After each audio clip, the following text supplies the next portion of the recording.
안녕하십니까. 플라톤 인문학 TV 강사 김성호입니다.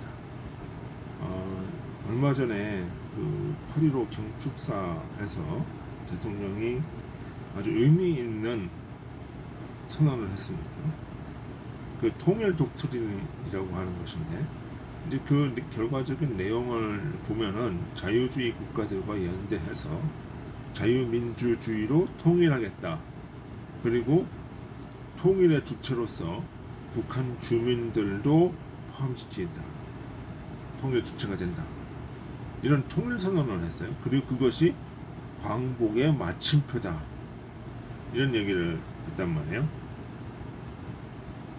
그렇죠. 그런 이야기를 하자마자 바로 이틀 뒤에 미 국무부에서 VOA 방송으로 이러한 통일 선언을 지지한다라고 하는 성명이 나왔어요. 미 국무부가 이제 공식적인 성명을 한 거예요. 이게 이제 큰 의미가 있다. 그러니까 여태까지 미국이 한반도 통일에 대해서는 좀 미온적이었어요. 수십 년 동안. 그건 왜 그러냐면 중국과 러시아가 국경을 접하고 있잖아요. 한반도 특성상. 그러면 한반도가 통일되면 중국과 러시아를 자극할 수도 있다는 측면에서 그냥 안정과 평화 이거를 이야기를 했지 통일에 대한 지지를 한다는 이야기를 한 번도 해본 적이 없어요. 근데 이번에는 통일을 지지한다는 성명을 나왔단 말이에요. 이게 굉장히 큰 거죠. 그러니까 우리가 동독의 통일을 봤을 때 미국의 지원이 굉장히 결정적인 역할을 했어요.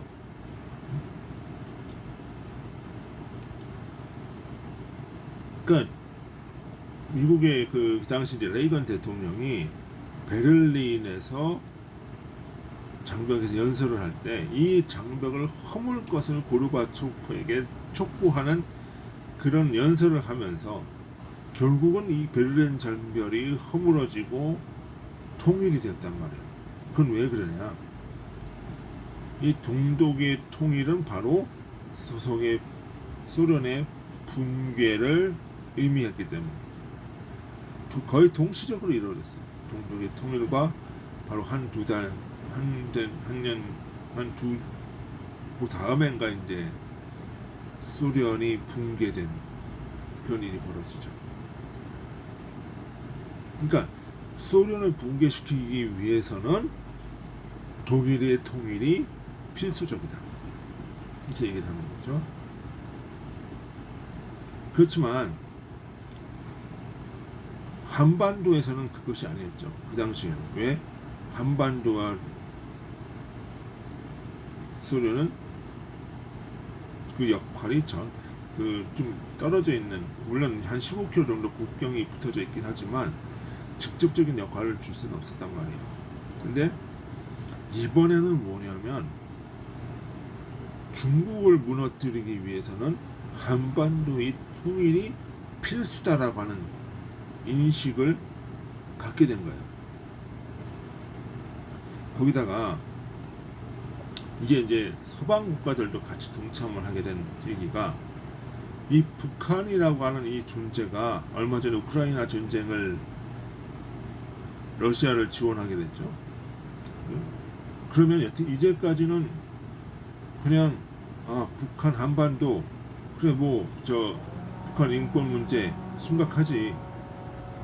그 성명서 발표하고 그냥 별다른 어떤 액션이 없었단 말이에요. 근데 이번엔 다른 거예요.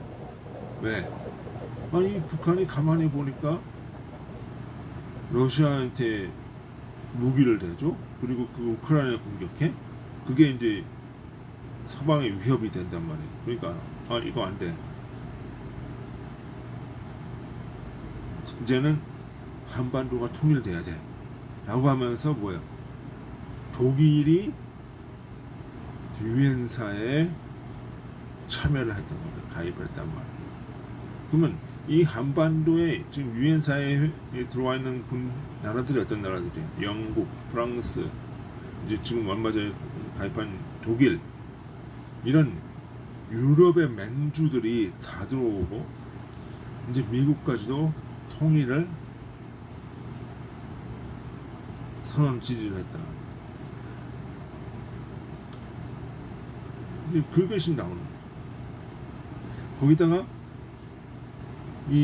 그런 상황에서 윤석열 대통령이 치고 나갔단 말이야. 우리 자유주의 국가 연대다 이렇게 얘기합니다. 연대를 하면서 이 통일을 하겠다 이렇게. 그러면서 자유주의 국가 연대라고 하는 게 뭐예요? 우크라이나에 어떻게 됐어요? 물론 직접적인 지원을 하지 않았지만 간접적으로 포탄 같은 거 간접적으로 지원을 해줬죠. 인도적 차원의 지원을 했단 말이에요. 그리고 뭐야? 지금 우리 K방산, 폴란드, 헝가리, K2, K9 자주포들이 막 나가고 있죠. 그러면서 이것이 굉장히 큰 거예요. 유럽의 방어에 기여를 하고 있다고 보는 거예요. 그리고 이제 그 체코에 이제 원자력 수출도 하게 되는 거고, 그러면서 이게 이제 자유주의 국가의 연대가 강화되는 거라는 거죠. 그러니까 대한민국 이제 우리 편. 그러니까 이거 니네가 통일해. 이런 식으로 이제 나가는 게 되는 거죠. 그러니까 우리가 서방의 우크라이나 그러면서 또 어떻게 돼요? 지금 윤석열 정부가 계속 했던 얘기가 중국한테 메시지를 던진단 말이야. 지금 뭐예요? 너네 남중국해에서 힘에 의한 현상 변경을 하지마, 안돼 라고 하는 거야. 그러면 뭐야? 대만을 지원해줘. 그 말 표현 자체가 자유주의 국가 연대 속에 들어가는 거야. 그리고 러시아, 이거는 우크라이나 침공은 이건 잘못된 거야. 이 힘으로 우크라이나를 침공하지 마. 이런 메시지를 계속 줬잖아요. 그러면 자연스럽게 뭐 하는 거야? 유럽의 서방 국가와 미국이 우리는 한 편이야 라고 하는 그 인식을 줬단 말이야. 그 결과가 지금 이렇게 나오는 거야. 나오는 거야. 자, 지금 전에는 어떻게 미국도 그 통일에 대해서는 생각을 안 했어요. 근데 어떻게 점점 바뀌는 거예요. 그리고 뭐예요? 지금 여기서 한미일 공조라고 하는 이 유례없는 상황이 벌어졌단 말이에요. 군사훈련을 일본과 같이 해. 이거는 얼마 전까지만 해도 생각을 못하는 거였어요. 자, 그러면 어떻게 돼? 너네 그래? 이 동아시아에서 니네가 이제는 역할을 한다 이거지? 그래, 너 괜찮은지 통일해. 이렇게 나오는 거란 말이에요, 지금 상황이. 그리고 지금 어떻게 돼 있어요? 지금 갑작스럽게 지금 북한이 지금 탈북자 문제가 지금 갑자기 나왔단 말이야. 이게 참 조짐이 이상해. 그만큼 지금 북한의 민심이 흐트러지는, 특히 이제 탈북한 그 사람들 연령층이 뭐예요? 20대, 20, 30대가 많단 말이에요. 그럼 20, 30대는 어떤 사람들이에요? 고난의 행군 때 태어나갖고 장마당에 의해서 자란 사람들이란 말이에요. 그럼 장마당은 뭐야? 김일성, 김정은이랑 상관이 없는 사람들이에요. 국가가 배급을 주는 것이 아니고 내가 장사해서 돈 벌어서 내가 살아나가는 사람들이었단 말이에요. 그러니까 그 사람들은 뭐야? 국가? 김정은 너 뭐 해주는 거야? 지금 이 상황에서 난 내 색깔 찾아야 되겠어. 이렇게 과거와 같이 그렇게 막 김일성 부자에 대해서 충성하고 막 그런 세대가 아니라는 거야. 그리고 뭐야? 휴대폰 같은 거 갖고 다니면서 K-팝, K-컬처, K-문화 이런 걸 막 듣고 다니고. 그러니까 어떻게 돼요? 나만의 외생 문화를 듣는 사람들은 다 같이 공개 총살. 이것이 지금 현실 상정을. 그러니까 이렇게 단속을 강화하고 이렇게 문을 쳐 닫는 데는 그만큼 불안 요소가 있는 거예요. 그리고 어떻게 돼요? 외부로 강성 발언을 막 해야 되죠. 왜? 외부에 적을 만들어야 되니까. 근데 실질적으로 지금 하는 거 보니까 어떻게 돼요? 도발한다는 게 우물풍선 날리는 것밖에 없어요. 그건 뭐야? 군사적으로 할 수 있는 게 없다는 얘기야 지금. 왜? 다 러시아가 가져갔어요. 근데 러시아가 가져가면서 뭐예요? 달러를 줘야 뭐 이렇게 경제가 들어가는데 루블화로 지급을 한단 말이야. 그게 문제야. 게다가 얼마 전에 북한으로 나가는 홍수, 이 전체적인 상황을 봤을 때 북한 체제가 지금 붕괴로 가기 직전이라는 거예요. 근데 빅터 차 교수도 뭐라고 그래요? 북한 체제가 어느 날 갑자기 붕괴될 수 있다. 우리는 그걸 준비해야 된다라고 빅터 차 교수가 직접 얘기를 했죠. 그러면서 체제가 붕괴됐을 때, 야, 우리 저기 통일시켜 줄 테니까 니네가 북한을 먹어. 그 대신 어느 정도 역할을 해. 이렇게 나오는 거죠. 그러면서 이제 요구를 하는 거죠. 얼마 전에 폴 맥카마라 한미연합사령관 겸 유엔군 사령관이 무슨 얘기를 하냐면 한국을 위협하는 것은 북한만이 아니다. 그리고 한미 동맹의 영역은 한반도만이 아니라 태평양이다. 이게 딱 이게 무슨 얘기냐?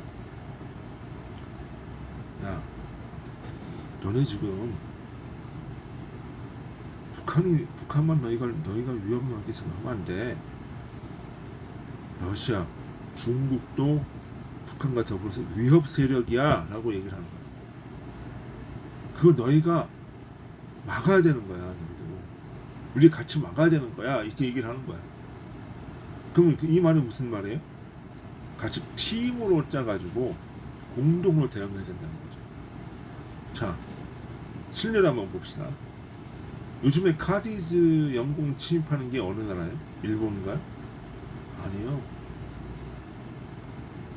중국하고 러시아예요. 그 독도를 방어해야 된다는 것은 일본으로부터 방어하는 것이 아니라 중국, 러시아로부터 사실 방어를 해야 돼요.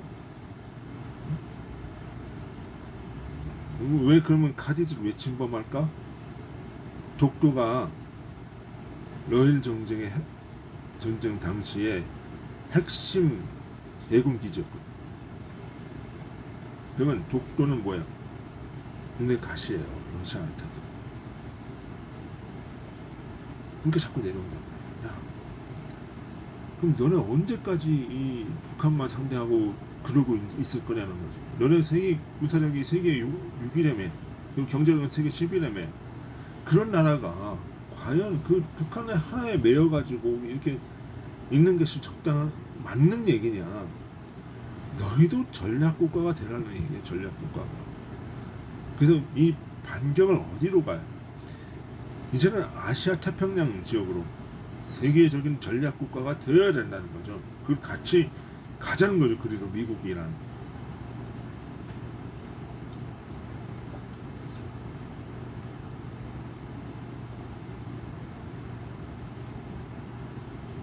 그렇게 얘기를 합니다. 그러니까 이제 얼마 전에 미국 민주당에서 왜 광복절날 그 반일 메시지가 안 나왔냐 이 얘기를 해요. 도대체 언제까지 우리나라의 역사 세계관은 1945년에 가 있는 건지 모르겠어요. 광복이라고 하는 거는 나라의 독립의 문제고, 이것은 인류 세계사적으로 어떻게 이 나라의 세계 시민으로서 어떻게 이바지할 것이냐는 문제라는 거예요. 반일이 아니지. 근데 왜 자꾸 반일로만 자꾸 가려고 하냐? 그 문제죠. 발상의 전환이 필요하다는 거예요. 지금 우리에게 위협을 하고 있는 것은 중국, 러시아 이쪽 지역이지 일본이 아니라는 거예요. 일본이 뭐 물론 그런 얘기를 해야 되죠. 역사 교과서 문제로 자극하는 부분에 대해서는 이야기를 해야 되는 거고, 그거에 대해서는 해결을 해야 되지만, 하지만 국가 안보적인 측면에서 봤을 때는 제일 위협은 지금 당장 휴전선을 접하고 있는 북한, 중국, 러시아다는 거죠.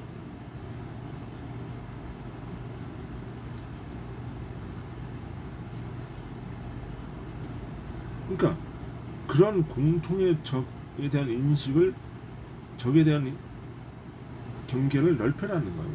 왜 자꾸 북한만 보라보고 여기만 이러고 있고 도와달라는 얘기만 하냐. 이런 얘기를 한다는 거예요. 이제는 전략국가로서 가야 된다. 그러면서 그럼 통일 후에는 어떻게 되는 것이냐. 만약에 북한 체제가 무너졌다. 물론 경제적인 충격이 있을 수 있어요. 왜냐하면 일단 국경선이 넓어지죠. 그리고 북한 주민들이 어떤 것에 대해서, 곤란한 것에 대해서 어느 정도 케어를 또 해줘야 되는 부분이 있어요. 그러면 이 부분을 어떻게 할 것이냐. 전략으로 대하는 거예요. 전략으로. 일단 한미동맹은 그대로 가져가야 돼요. 그대로 가져가야 돼요. 유엔도 그대로 필요해요. 왜? 통일된 그 상황에서 바로 국경을 접해주는 나라가 어디예요? 중국이에요. 더 무서울 수 있어요. 물론 통일됐을 때 중국에서 그 중국이 지금의 중국과 같을 것이냐? 물론 상당 부분 힘이 빠진 상태겠죠. 하지만 중국이 있습니다. 그런 상태를 생각을 해본다면 미군과 유엔군이 같이 북한 지역으로 들어가서, 유엔의 이름으로 같이 북한 지역으로 들어가서 유엔의 그 자치 조직을 만들고, 북한 지역의 자치 조직과 어떤 치안 유지, 행정 조직 방어를 해줘야 우리가 안심하고 살 수 있다. 우리의 부담이 그만큼 줄어든다. 그러면서 어떻게 돼요? 경제적인 것도 우리 혼자 다 하려고 하면 안 돼요. 힘들어요. 그런 것이 아니라 북한에 어느 정도 자립을 할 수 있게끔 해주면서, 스스로 발전시키면서 해주면서, 유엔으로 하여금 구호물장을 또 이제 나누고, 프랑스나 어떤 유럽의 어떤 그 유엔 산하의 기업들, 미국의 기업이라든가 이런 것들이 투자 유치를 할 수 있게끔 해서 이제 들어가게 되면, 여기에 항만 건설 경기가 일어나고 하면은 오히려 세계 경제가 다시 살아날 수 있는 계기가 될 수 있다는 거죠. 우리 경제뿐만 아니라. 그런 어떤 전략적인 사고를 가지고 있어야 된다는 거예요. 여기에 미국과 유엔 세계 공동체가 같이 들어가는 쪽으로 우리가 그 자유국가 연대라든가 이런 것들을 통해서 같이 들어가야지, 우리 민족 그 주체 사상이다 이러면서 우리끼리 한다 그러면서 들어가면은 그만큼 힘들고 안 된다는 얘기예요. 혼란스럽다는 얘기예요. 그래서 이런 판에 우리가 발일 메시지나 이런 것들을 계속 내게 되면은 오히려 이 흐름에서 오히려 깨지는 수가 있단 말이에요. 그런 상황에서 우리가 정확하게 인식을 하고 이 통일, 이 기회를 우리가 살려나가면서 통일 후를 염두에 두고 이 통일운동을 전개해나가고 외교와 국제적인 연대 속에서 해나가야 된다. 준비를 해야 된다. 이 생각을 우리가 갖고 있을 때 통일은 우리 속으로 올 수 있는 것입니다. 예. 오늘은 과연 그 윤석열 대통령의 통일 독트린, 그리고 미국의 지지선언이 가지고 있는 의미와 우리가 가져야 될 전략은 무엇인지 한번 우리 생각을 해보겠습니다. 여러분 이 내용이 마음에 이해가 되신다면 좋아요, 구독 부탁드리겠습니다. 예, 수고하셨습니다. 안녕히 계십시오.